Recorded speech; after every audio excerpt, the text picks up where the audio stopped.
आज हम बात करने वाले हैं कि लेसिक सर्जरी से या चश्मा हटाने की सर्जरी से आपके रेटिना पर क्या असर हो सकता है। क्या इसका कोई नेगेटिव इफेक्ट होता है रेटिना पे? अगर होता है तो उसको हम क्या बचा सकते हैं? उसके लिए क्या करा जाए? लेसिक सर्जरी एक बहुत ही सेफ सर्जरी होती है और प्रॉपर जगह से प्रॉपर मशीन के द्वारा और प्रॉपर एक चेकअप के बाद अगर लेसिक करा जाता है तो उसमें आगे कोई परेशानी आने के चांस बहुत बहुत कम रहते हैं। बट अगर लेसिक से पर्दे में कोई प्रॉब्लम आती है तो वो क्या है, उससे कैसे बचें, यही है हमारा आज का टॉपिक।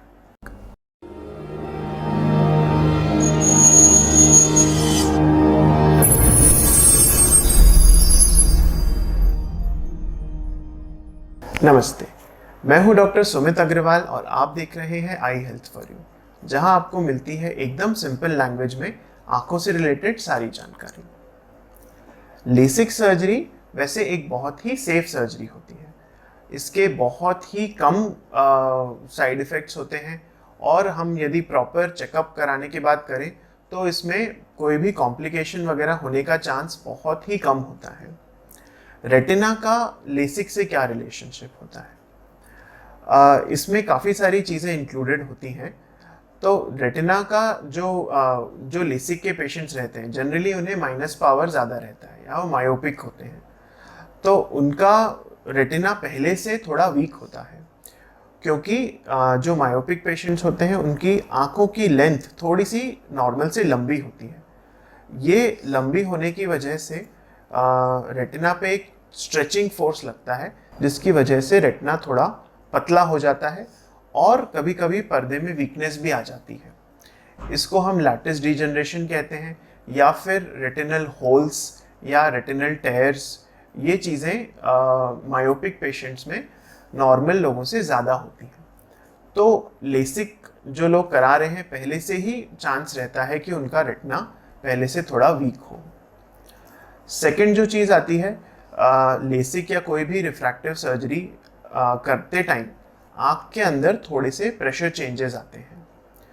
बहुत कम टाइम के लिए होता है, लेस देन फ्यू सेकेंड्स के लिए ऐसा होता है, बट कभी कभी ये प्रेशर चेंजेस की वजह से एक साइकिल ऑफ इवेंट्स शुरू होता है जिसकी वजह से पर्दे में जो वीकनेस है, अगर पहले से कोई वीकनेस है तो वो बढ़ सकती है या फिर पर्दे के अंदर नए वीक एरिया बन सकते हैं जैसे कि होल्स या टेयर्स। तो ये दूसरी चीज़ होती है जिससे कि पर्दे में ये प्रॉब्लम आ सकती है।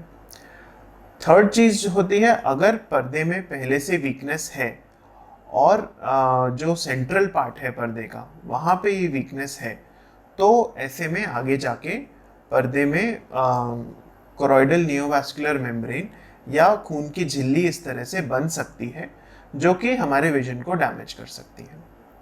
तो ये दो तीन एस्पेक्ट्स हैं जो कि पर्दे या रेटिना के रिलेटेड हैं लेसिक सर्जरी से। तो क्या सभी पेशेंट्स में इस तरह का प्रॉब्लम आ सकता है? क्या इसका कोई सॉल्यूशन है? तो डेफिनेटली ये बहुत ही कंट्रोलेबल चीज़ है और इसको हम प्रॉपर चेकअप से 100% एलिमिनेट कर सकते हैं।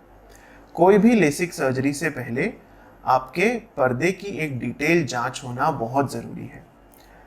ये डिटेल जांच प्रेफरेबली एक रेटिना स्पेशलिस्ट करे तो ज़्यादा अच्छा रहता है और इस डिटेल जांच के थ्रू, जिसे हम इनडायरेक्ट ऑफ्थैल्मोस्कोपी कहते हैं, इस डिटेल जांच के थ्रू पर्दे का हम 360 डिग्री चेकअप करते हैं। उसमें हमें पता चलता है कि पर्दे के अंदर कोई वीक एरिया तो नहीं है जैसे कि लैटिस या होल या टेयर। ये हम अगर डिटेक्ट करते हैं तो इनका ट्रीटमेंट लेसिक से पहले करना बहुत ज़रूरी है। इसको यदि हम ट्रीट कर देते हैं तो फिर लेसिक के बाद इनमें प्रॉब्लम आने का चांस लगभग 0 हो जाता है।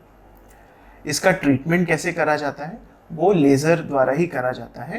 पर्दे के लिए एक स्पेशल तरह का लेज़र आता है जिसे हम डबल फ्रीक्वेंसी एनडी याग लेज़र कहते हैं या ग्रीन लेज़र कहते हैं। इसमें लेज़र द्वारा जो पर्दे में वीक एरिया है उसको हम सील कर देते हैं वाया हेल्प ऑफ लेज़र और वहाँ पे एक वो वेल्डिंग जैसा आप मान लीजिए वहाँ पे उस एरिया के आसपास पूरा सील हो जाता है कि बाद में अगर उसमें कोई परेशानी बढ़ी भी तो वो उस एरिया में ही लिमिट रह जाएगी, पूरे पर्दे को अफेक्ट नहीं करेगी। तो एक बहुत ही सिंपल जांच से और बहुत ही सिंपल इलाज से हम इस परेशानी से बच सकते हैं। सेकंड एक जो चीज़ होती है कि लेसिक सर्जरी के बाद भी हमें एक रेटिना चेकअप कराना चाहिए, क्योंकि कभी कभी कुछ चेंजेस लेसिक सर्जरी के बाद आते हैं और उन्हें हम अगर टाइमली डिटेक्ट कर लें तो लेज़र द्वारा उसको हम 100% तक रोक सकते हैं। थर्ड चीज़ जो इसमें होती है कि इवन आफ्टर लेसिक पावर तो आपका कम हो जाता है, पावर तो आपका ज़ीरो हो जाता है, बट जो आपके रेटिना का स्टेटस है वो सेम रहता है। पर्दे में जो कमज़ोरी है, पर्दे के अंदर जो इनहेरेंट वीकनेस है, वो तो वैसी की वैसी ही रहती है। तो आपको एटलीस्ट हर साल एक बार एक रेटिना का डिटेल चेकअप कराना ज़रूरी होता है, क्योंकि नए वीक एरिया बन सकते हैं और वो फिर आगे जाके रेटिना डिटैच कर सकते हैं, पर्दे को अपनी जगह से हटा सकते हैं, जो कि एक सीरियस प्रॉब्लम रहती है। लास्ट चीज़ जो कुछ लेसिक पेशेंट्स की क्वेश्चन ऐसे आते हैं कि कभी कभी लेसिक के बाद उन्हें फ्लोटर्स दिखने लगते हैं। तो फ्लोटर्स कुछ भी नहीं है, आँख के अंदर का जो जेल है उसके अंदर डिपॉजिट्स हो जाते हैं, वो आपके पर्दे पे परछाई बनाते हैं, उसी को हम आई फ्लोटर्स कहते हैं। लेसिक के बाद जो प्रेशर चेंजेस आते हैं आँख में, लेसिक के दौरान जो प्रेशर चेंजेस होते हैं उसकी वजह से जो आँख का जेल है उसके अंदर डिपॉजिट्स हो सकते हैं, कभी कभी वो पर्दे से सेपरेट हो सकता है, तो उसकी वजह से आई फ्लोटर्स दिख सकते हैं। आई फ्लोटर्स पर से ज़्यादा परेशानी वाली बात नहीं है, बट उसकी वजह से अगर पर्दे में कमज़ोरी आ रही है तो उसको ज़रूर टाइमली चेकअप कराना चाहिए और एक रेटिना स्पेशलिस्ट से उसका ट्रीटमेंट जल्दी से जल्दी कराना चाहिए, ताकि आगे जाके हमें कोई इस तरह की प्रॉब्लम ना आए। तो कुल मिला के लेसिक एक बहुत ही सेफ प्रोसीजर होता है, और अगर हम एक लेसिक से पहले एक डिटेल पर्दे की जांच कराएं और उसमें अगर कोई कमज़ोरी निकले, उसका ट्रीटमेंट पहले से ले लें, तो लेसिक के बाद हमें पर्दे रिलेटेड कोई भी प्रॉब्लम फेस नहीं करनी पड़ेगी। तो ये था हमारा आज का टॉपिक। उम्मीद करता हूँ इससे आपको फ़ायदा हुआ होगा। कमेंट सेक्शन में ज़रूर डालें अपने आँखों से रिलेटेड सारे सवाल, ताकि मैं दे सकूँ उनके जवाब। अच्छा देखिए, अच्छे से देखिए।